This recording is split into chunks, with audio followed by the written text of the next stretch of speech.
On today's Locked On Mariners postgame show, Julio did it again as the Mariners sweep the Rangers in 3 games, but will this be enough of a boost for a successful road trip to Houston and New York? All that and more coming right up. Colby, hit it. You are Locked On Mariners, your daily Seattle Mariners podcast, part of the Locked On Podcast Network, your team every day. What's up, everyone? Welcome to the Locked On Mariners post-game show. It is Wednesday, July 27th, 2022, and thank you so much for making us your first listen after the game. We are free and available on all platforms with new episodes dropping every Monday through Friday. I am your host, Colby Gonzales, joined as always by my co-host, Colby Patnode. We cover the Mariners over at InsideTheMariners.com for Fan Nation over on the Sports Illustrated Network. Be sure to follow the show on Twitter at LO_Mariners. Follow Inside the Mariners at Inside Mariners. You can follow me at Dane Gonzales, that's DaneGnzlz, and Colby at CPAT11, that's CPAT11. Be sure to also check out our Patreon over at patreon.com/control the zone. We post 2 additional podcasts on there every single week. Again, that is patreon.com/control the zone. And if this is your first time joining us here on the Locked On Mariners podcast, welcome to the show. If you like what you hear, give us a follow or subscribe wherever you're listening to this. And if you're watching us on YouTube, hit the subscribe button, turn on the notification bell, and give this video a thumbs up. We greatly appreciate it. Again, we are trying to get to 2,411 subscribers by August 2nd. And if we do, we're giving away a signed Mitch Haniger card. There it is. Ooh, shiny, very shiny. For those that are listening and not watching us on YouTube, just take it from me. It's a very cool looking card. So if you haven't jumped on over to our YouTube yet, come on over, subscribe, tell your friends to come on over, tell your enemies to come on over. Anyone who you know that is a Mariners fan, tell them to come right on over to YouTube and subscribe to the Locked On Mariners page, and then they'll enter for a chance to win a signed Mitch Haniger card. And I mean, who doesn't love Mitch Haniger? Well, I guess Colby, because he's given away his card and has besmirched his good name earlier on in this season. Ty. If you want me to pull up the receipts Oh no. of a certain tweet that was sent last August, Oh, I can no. do that for you. But Oh no. yeah, so let's not go there, buddy. let's just move on, guys. You heard nothing. You heard absolutely nothing at home. So this is, of course, going to be a little bit more of a casual show than some others, because it is so late in the day, and the game has happened already for the Mariners. They did win 4-2 over the Texas Rangers. They sweep the Rangers, and because the Astros got swept by the A's down in Oakland because baseball. Yeah, exactly. The Mariners are pretty much right back where they were at heading into the All-Star break. So they have also surpassed the Rays in the wildcard standing. So right now they hold the second wild card. They're, of course, trailing the Blue Jays, who I believe haven't lost since the All-Star break. So that's 7 a little, in a row. Yeah, that's a little unfortunate. A little unfortunate timing there, but it's going They to got be to the play ebbs the- and flows. They got to play the AAA Royals, and then now they're playing the Cardinals without Arenado and Goldschmidt. So sometimes the schedule works in your favor. So. But hey, you know what? If the Blue Jays lose tonight, I believe the Mariners will have regained the number 1 wildcard spot. So if the Blue Jays lose tonight and the season ended at midnight, the Mariners would be hosting playoff games. So you're still in a pretty good spot.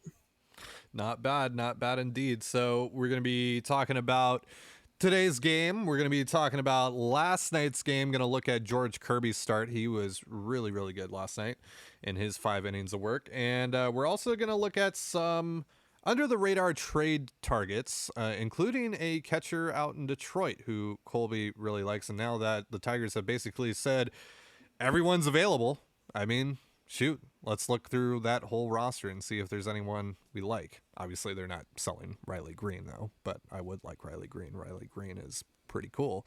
But Sure. Well, I mean, if they're dumb enough to trade Tariq Skubal, doesn't hurt to ask. I'm just saying. Just throw it out there. It's true. So Julio, of course, did it again. Chills. Julio did it again. 3-run home run to give the Mariners a really, really much needed win when you think about it. Because, I mean, taking 2 of 3 is nice against the Rangers, but getting this sweep, I felt was really, really important for just kind of the momentum going into this road trip. This is a huge road trip coming up. They got Houston for 4, they got New York for 3, all on the road. It's going to be a gauntlet, man. And so any sort of buffer that you could give yourself to survive that, if worse comes to worse on this road trip, you needed to get it. And so they were able to get this all 3 games in some pretty big ways. Obviously, they walk off last night and they mount a little bit of a comeback here today. It was 2-1. But it seemed like they were kind of sluggish. They were really struggling to pick up John Gray for most of the game. I mean, Julio himself was just getting absolutely owned by John Gray's slider for his first couple of at bats, and then finally got him in his last at bat against him in such a huge way. But again, I just felt that this was such a hugely needed win for the Mariners. What did you think coming out of the series? Yeah, it's honestly, I would have been fine with a series win. You always want to sweep. But series wins are pretty good. And at this stage, if you're just consistently winning series, 65% of the time, you're going to make the playoffs. You're going to be in good shape. So, but because you're playing Houston for 4 and because you're playing the Yankees for 3 in New York, you want to create a little bit of a buffer so that if you go, 2-5 this next week, it's not a disaster, right? It's not the end of the world. And by sweeping the Rangers, what you've done now is that, and you can do this any way you want, but what you've basically done is if you go 2-5 against the 2 best teams in the American League, well, you went 5-5 over your last 10, you're fine, right? Yeah. So you've created that buffer, and then you're done with the Astros until potentially the playoffs.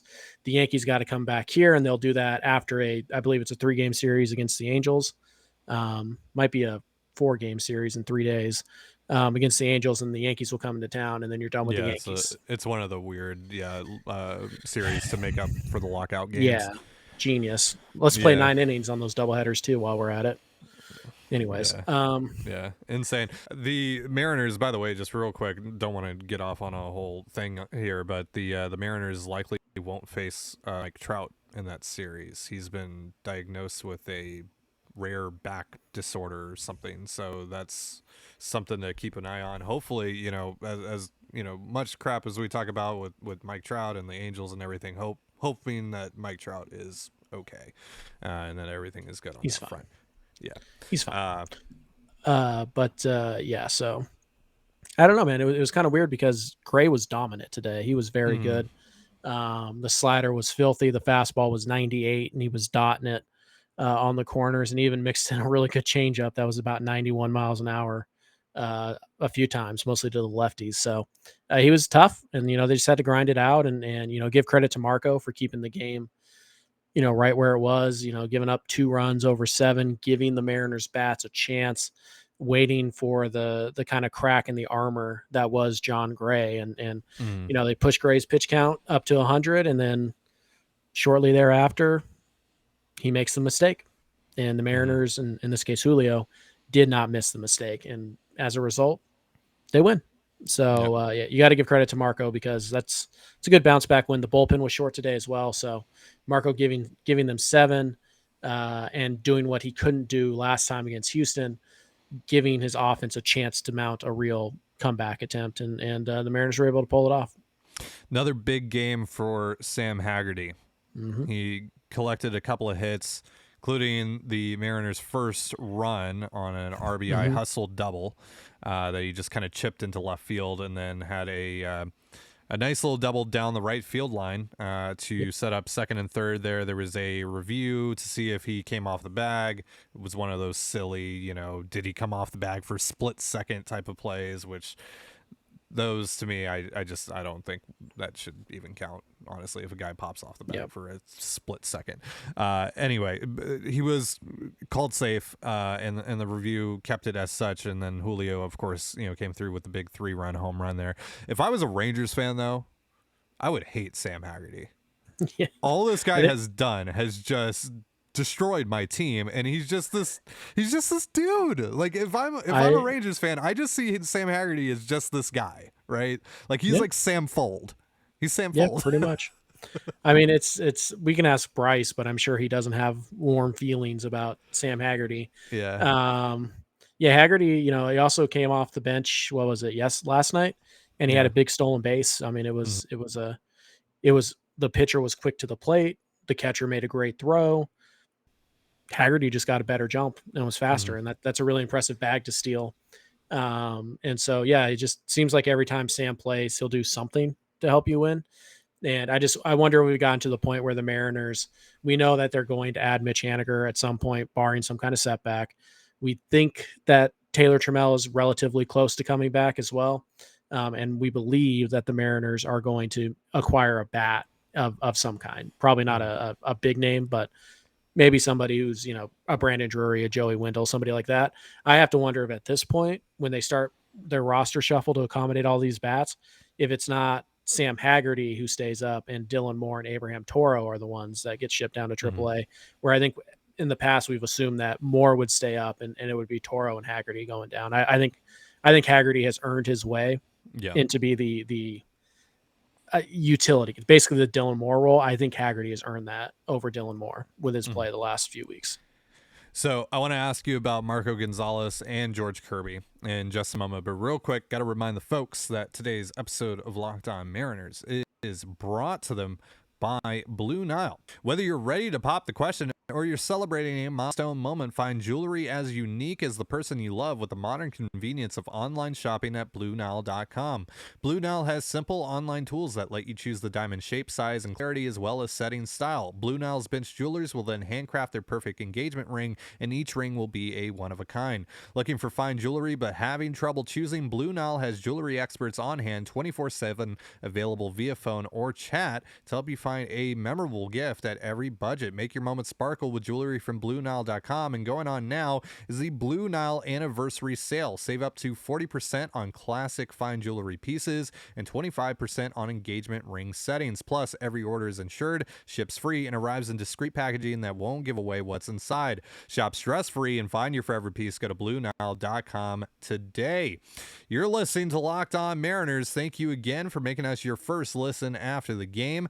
The MLB trade deadline is, of course, August 2nd, and Locked On MLB has all the breakdowns, and Locked On Mariners will have rapid reactions to any move made. Subscribe now to your favorite Locked On MLB team on YouTube or wherever you get your podcasts so you get notified when each episode premieres. And of course, we'll be talking more trade stuff later on in the show, but first, like I said earlier, Colby, I want to ask you about the pitching. Let's start with George Kirby, who pitched last night. He went 5 innings, was on a limited pitch count, and made use of that. He made quick work of the Rangers in his 5 innings of work. 4 strikeouts for him. What did you see out of Kirby in his first start back after getting sent down a little bit to manage his innings there? Might have been the best we've ever seen of Kirby, and considering the start he's been on, a few hiccups here and there, but he's a rookie who's blown past his career high innings cap, already. So it's pretty impressive to say that. It was pretty reminiscent of the Tampa start where he was very fastball heavy, but in this particular start, it was more of the 2-seamer. It was more of the arm side run to the fastball, and I think the entire night was best summed up by a pitch he threw to. Was it Lowe? It was Nathaniel Lowe, I believe. It was a 2-2 pitch, and Kirby threw a 95 mile an hour fastball that started basically at the elbow of Nathaniel Lowe and broke into the inside corner for a lefty. He Greg Maddoxed him. That's the pitch that Greg Maddox made famous when he was in his heyday. That 2-seamer that starts like at the hip of a lefty and ends up on the inside corner. And he did that. The difference is that Kirby did his at 95, 96. Maddox was throwing 88 to 91. It's a pitch that's literally impossible to hit if you locate it like he did there. And that's a difference. That's a difference maker. We saw Kirby 96 with his regular fastball. We saw the 2-seamer 94 to 96 as well. So there's no real speed discrepancy there. And we also saw, a sharper breaking ball, a sharper slider. So he was efficient. It was a really good matchup for him. in terms of efficiency, just because Texas is so aggressive. I was a little disappointed they didn't put him back out there for the sixth. I know he was working on like I think they said 65, 75 pitch count. He got through 5 and he still had like 15, 20 pitches left. But it is what it is. They're trying to be careful with him. I don't know if we might not see a better 5 innings out of George Kirby this year. It was just a little bit of everything, throwing strikes, attacking guys, and then breaking out the new 2-seamer, which looks like a fun new toy. Yeah, gosh, it was a lot of fun to watch him pitch last night. He's so fun. He's so fun when he's on. This is everything that I was hoping for. Just watching him over the last year or so, and just thinking about when he would eventually reach the big league level. This is everything. Right. Kirby's got a higher upside than Gilbert. I mean, I'm not sure if it's close either. There's just more diversity in his skill set than there is. Back when they were still ranked, you and I both had Kirby ahead of Gilbert in the. It's always close. Yeah. Right. It's still close. It's like Kirby, just a little bit more variety in his skill set. Where Gilbert, it's just he has to have the fastball. If he doesn't have the fastball, he's screwed. And all pitchers have to have some fastball value.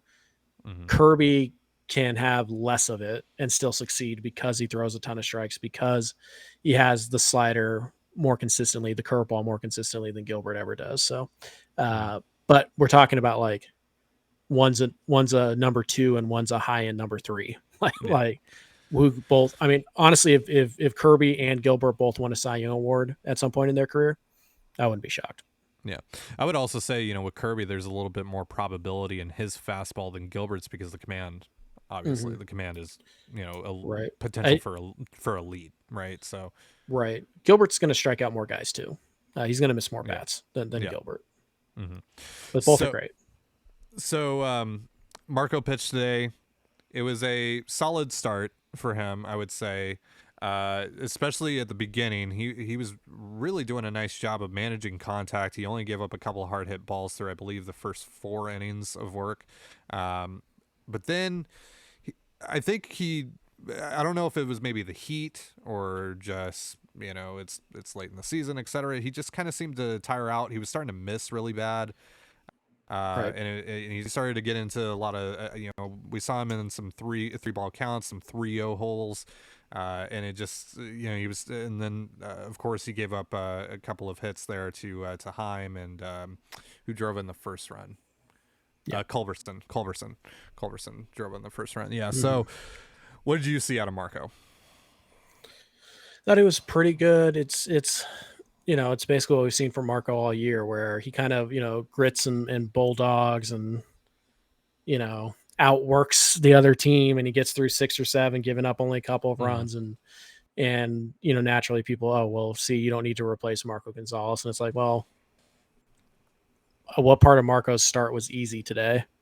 Not much. But overall, he was pretty good. It was, for the most part, he threw strikes. For the most part, he commanded the changeup really well and made the mistake to Heim to give up the lead. He did have some help from his defense. Julio made a nice running catch in the right center field gap. Gino Suarez had a couple of really nice plays at third base. Santana caught a line drive, hit hard right at him. So there was definitely some BABIP luck for Marco because of the stellar defense played behind him, minus the Adam Frazier error. Ooh, yeah. But but they played good defense otherwise, and so Marco was kind of pitching. I mean, Marco always pitches to contact, and that's part of the problem. He doesn't miss a ton of bats. 5 strikeouts in 7 innings. It's pretty good for Marco, but that's kind of part of the problem sometimes. So it was about as good as you can expect from Marco this year, but it's still not near enough to be. I don't want Marco starting playoff games for me. But it was definitely a kind of a classic Marco gritting his way through a decent lineup, not a great lineup, but a pretty decent lineup. Yeah, I would say that at this point right now, obviously there's of course the lingering issue of George Kirby's innings cap, but I feel like there is a fairly good possibility here that the Mariners end up getting 2 starting pitchers, one that kind of fits on the back end of the rotation, and then of course like a Frankie Montas, a Luis Castillo type, to fit more near the top or the middle of the rotation. So at that point, kind of feel like Marco and Chris Flexen are in a little bit of a competition here to stay in the rotation for which one stays in the rotation and which one ends up getting relegated to the bullpen. Who would you say is winning that competition, if there actually is one right now? Because Flexen, over his last 11 starts, has never allowed a more than 3 runs over his last 11 starts. So, yeah, he's also not being asked to go deep in a lot of those. Last 11 starts, I think he's gone 6 or later in 5 or 6 of them only. So it's not like he's covering a ton of innings. Yeah, most he's gone during that time, 7 on May 27th. I feel like there's been a lot of like 5 1/3 mixed in there. Yep. I can just go through real quick. 6, 3.2, 6, 6.2, 5, 5.1, 5, 6.2, 5, 7, and that's it. That's the 11 game stretch. Yeah, so just as many 5 inning outings as 6 plus. So like it's just one of those things where it's like, I don't know who's. My guess would be that Marco would be more likely to stay in the bullpen or in the rotation, just because he has kind of the pelts on the wall, so to speak, in Seattle. He's an established veteran. He's a leader of that pitching staff, and I think that would come into play because I don't think the difference between him and Flexen is so significant that stuff like that shouldn't matter or wouldn't matter to Scott's service. So I still think I would give Marco the edge, but if it's just about, who gives you the best shot to beat, the Yankees or the Astros, it's probably Flexen by a slight edge just because he can generate some more swings and misses. It's not like it's a ton, but just every, there are days where Flexen has a really good fastball and curveball combo and he gets 8 strikeouts in 6 innings, and that type of performance just doesn't exist with Marco Gonzales right now. Right. So we'll see what happens and what the Mariners do. I mean, this could be a non-issue if they only come away with 1 starter, because I think whoever that is eventually just replaces George Kirby's spot in the rotation. Maybe one of Marco or Flexen goes down to the bullpen for the time being until Kirby's innings limit comes up, or maybe they piggyback those guys, or maybe they go 6-man rotation. Yeah, for a week or 2, rest up the other guys. Maybe they skip Kirby one time around or something like that. They can get pretty crit. Maybe they just put Kirby in the bullpen for the month of September. Sure. I mean, Kirby coming out of the bullpen, if he's got that 2-seamer, is going to be pretty nice. So, and maybe that's your middle innings addition to your bullpen is actually Kirby in late August or September. So we'll see.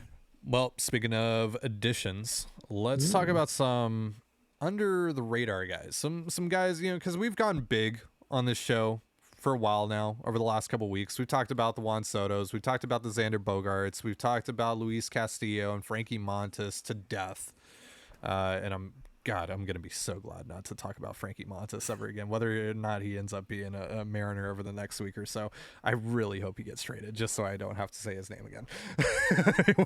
But yeah, so we're gonna talk about some guys that are like not of that tier, of course. So some more. Look, the Mariners aren't going to hit a home run with every single deal that they make over the next week, right? Some guys are just going to be depth. And so we're going to look at some guys that might fit, that might appeal to them from that standpoint. But first, a reminder, this episode of Locked On Mariners is brought to you by BetOnline. BetOnline.net is the fastest and easiest way to check in on all your betting needs. Find all your favorite sports and events at the #1 online source for odds, lines, and games.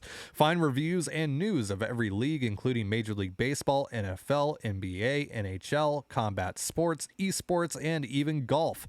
BetOnline continues to be the top online resource for all your sports wagering information, from live in-game betting, scores, and podcasts. They have you covered. Head to BetOnline today or use your mobile device to learn more about the trends and action. BetOnline is where the game starts. So I think I pretty much gave you the rundown there on what we're going to be talking about here. just to really, just to recap real quick, we're going to be looking at some under the radar trade targets, some guys that are not going to wow you when you see that the Mariners have traded for them, but guys that are going to help potentially. And Colby, you brought up a very interesting name because of course the Tigers have, at least according to Ken Rosenthal, made every single player that they have available within reason, of course. But I mean, guys like Tariq Skubal are apparently out there, available for offers to be made on. So they have a young catcher slash left fielder. He does play in left field a little bit as well. Eric Haas, who actually tormented the Mariners last year. I feel like he hit a bajillion home runs against them. So what do you think it would take to acquire Eric Haas, who would significantly help the Mariners at a position of need that might be a little hard to fill considering what the market looks like? Yeah. Actually, I've decided I want to talk about another under the radar guy. His name's Max Scherzer. I don't know if you're familiar with his work. Oh, never heard of him. No, but Haas is in a kind of a very fairly similar position as Austin Nola when the Mariners traded him. He's got 4.5 years of club control left, 4 and whatever is left on this year, not exactly 4.5. He's kind of an older major leaguer. He made his debut kind of late. He's 29 right now. Not a ton of wear and tear on the knees, a little bit more than Nola. A little bit bigger track record than Nola, though, although not the on-base type of player that Nola is, and also not quite as diverse in the position flexibility. Nola could actually play first base in the outfield and actually play a pretty decent second base too. That's not Haas. Haas plays an okay outfield. It's passable. It's if you've seen Jesse Winker out there, it's you're willing to accept a lot out of your left fielder. So Haas would be fine out there. You can get him and Cal in the lineup at the same time. You can also rest Cal Raleigh. I know he's on a bit of a heater right now, but like how many days in a row can you run Cal Raleigh out there before he just runs out of steam? So Luis Torrens had just non-competitive at bats today. Just can't seem to get his back going. And while Torrens is fine as a backup, you would like somebody that you feel good about playing at least 2 or 3 times a week instead of 1. And Raleigh's you don't have that. So you feel like you have to play Raleigh, and Raleigh will wear down. He's a catcher. I mean, that naturally happens, but if he's playing 6 times a week, it's going to happen faster. So I look at a guy like Eric Haas and I go, honestly, the Nola trade is probably a pretty good comp. And we know how big the Nola trade was, for the Mariners. They got basically 4 major leaguers out of it. They got a backup catcher, an all-star first baseman, a dominant late inning reliever, and Taylor Trammell, who's, a bit of a mystery right now, but it's still, if he was a prospect, he'd be top 5 in the Mariners system, and he's got a ton of skill and talent. That's what it's going to cost, to get Haas, especially with the catcher market down this year. So, I mean, I don't know what the exact crossovers for those guys are, but it's kind of like, I don't even know if the Mariners have those guys in their system, right now to give. So we're talking about like Jared Kelnick, Luis Torrens, Levi Stout. Yeah, maybe even Taylor Trammell. And like the big prize, which will be like Noelvi Marte or Edwin Arroyo, somebody like that. It would be extremely expensive. So I don't really see it happening because, again, you don't need Haas to play every single day for you because you do trust Cal. So it's not like you have this big black hole at catcher that you're trying to fill. It'd be nice to have a really good backup, and Haas is better than a backup, but I don't see it happening unless the Mariners eat a ton of salary from Detroit's side. And there's really only one player who makes sense for that for that kind of salary dump for the Tigers to take less. And that's Javi Baez. And So I don't think Haas is getting traded to the Mariners, but they should absolutely ask about him. Yeah, maybe Javi Baez is someone that we talk about more so tomorrow because that is a big, massive, very large idea that was brought up by Jason Churchill at Prospect Insider on his Patreon show yesterday. You know how I am. I want this team to add relievers at the deadline. I think if they don't, that's it's not necessarily a failure, but I think it's really missing an opportunity, and it's really not taking an advantage to add luxuries in a smart way, not in a reckless way, in a way that just it gives you more probability from a place of great strength for you. But you've seen, some guys have kind of fallen off a little bit from where they were performing. Diego Castillo had a hiccup the other night. Eric Swanson hasn't been very good since he's come back. He's struggled a little bit. He struggled again today. Of course, had a little bit of bad luck there with Adam Frazier's booted ball that ended his day. But there's going to be some guys that end up regressing a little bit, and maybe they come back up as well. But you want to be able to prevent that from happening as much as possible, or at least not really prevent that from happening, but more so protect yourself from when that is going to inevitably happen, where you can go to other guys and not have to rely on Ryan Borucki. Ryan Borucki should not be pitching high leverage innings for the Mariners. Had Matt Festa allowed another base runner today, I'm pretty sure Ryan Borucki was going to enter that game, and I do not at all feel comfortable with Ryan Borucki trying to hold on to a 2-run lead. I know he had the great performance against the Blue Jays, but outside of that, it's Ryan Borucki. It's Ryan Borucki. Come on. He's been pretty good against lefties in particular. So I mean, sure. But I just...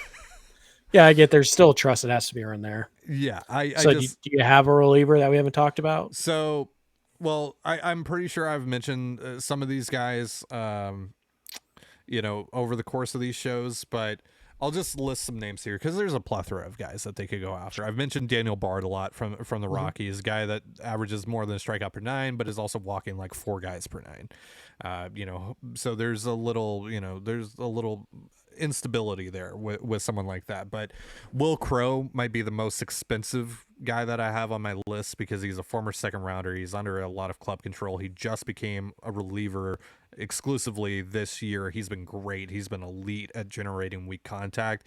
He's basically like the Sergio Romo idea, but supercharged to the times 10.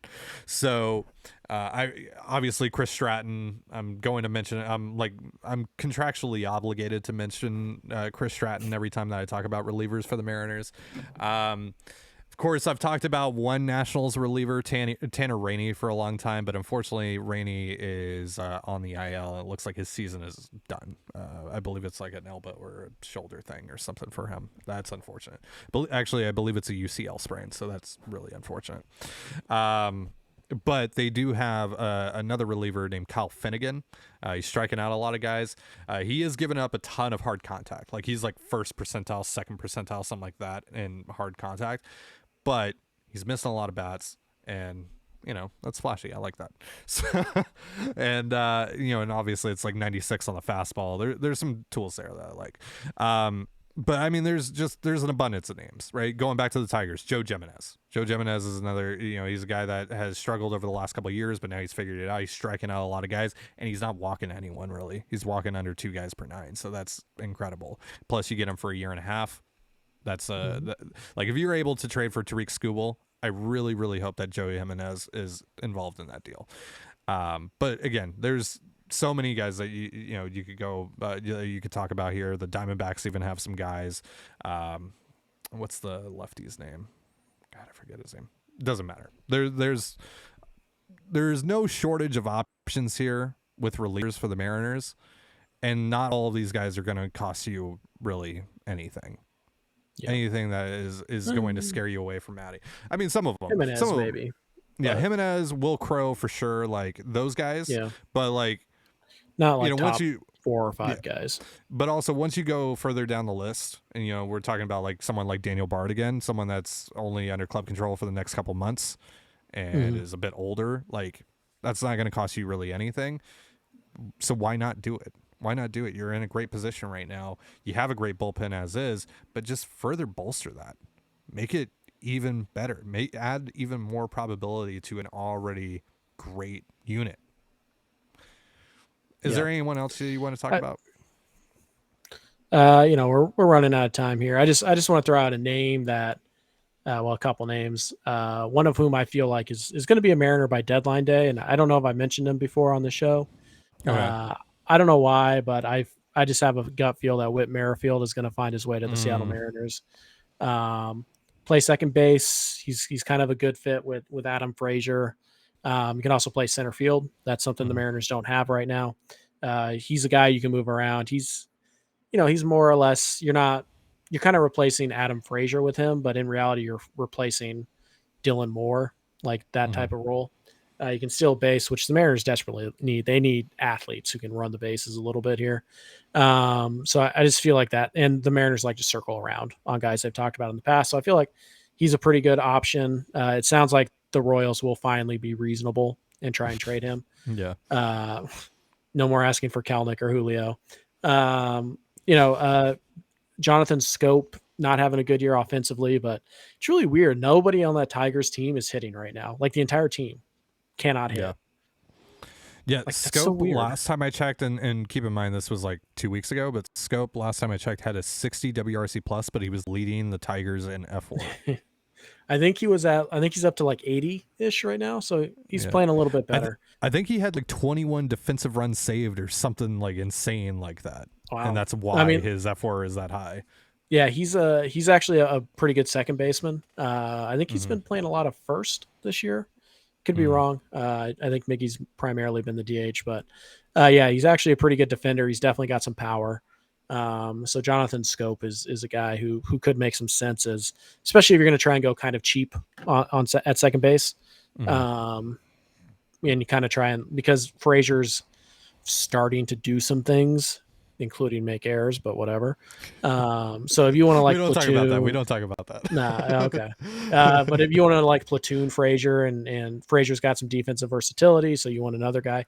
I think Scope is kind of an interesting counterbalance to that. So just guys like that, maybe a Tony Kemp, but Ramon Laureano, but I feel like it's backup catcher and somebody who can handle second base every day. Is really the place that the Mariners would look to improve offensively, and that's why we keep talking about like Brandon Drury. But I think Jonathan Scope and Whit Merrifield are two other under the radar options. I misspoke earlier. It wasn't defensive run saves. He only has 6 defensive run saves. However, he has 20 outs above average, though. Wow. At first base? At second. He's only played at second. Oh, okay, 93, nice. 93 games there. He's been worth significant then. He's been worth 0.9 F4. He's hitting for a 51 WRC plus right now. Oh, it went way down. Okay. yeah, it went down. So yeah, I mean, do you think he can hit? Because if you do, it's worth it. And like I said, nobody in Detroit is hitting right now. It's really weird. Does Riley Green lead the Tiger? Oh well, it's probably Haas. Haas probably leads the Tigers in WRC plus. But I feel like Riley Green's got like an 88, and it's like number 2 or 3 on the team. Like that entire team cannot hit. It's really weird. Yeah, dude. It's let's see here. It is right now. It's Eric Haas, 112, Harold Castro at 106. Those are the only 2 guys that have qualified that have a WRC plus above 500 or above 100 rather on the Tigers. Crazy. Ouch. Yeah. All right. Well, that's going to do it for our show today. Thank you for joining us here on the Locked On Mariners podcast. For Colby Patnode, I'm Ty Gonzales. Be sure to give us a follow on Twitter at LO_Mariners. You can follow Inside the Mariners at Inside Mariners. You can follow me at Dane Gonzales, CANEGNZLZ, and Colby at CPAT11. That's CPAT11. You can also find all that stuff in the description of this episode, whether you're listening or watching it.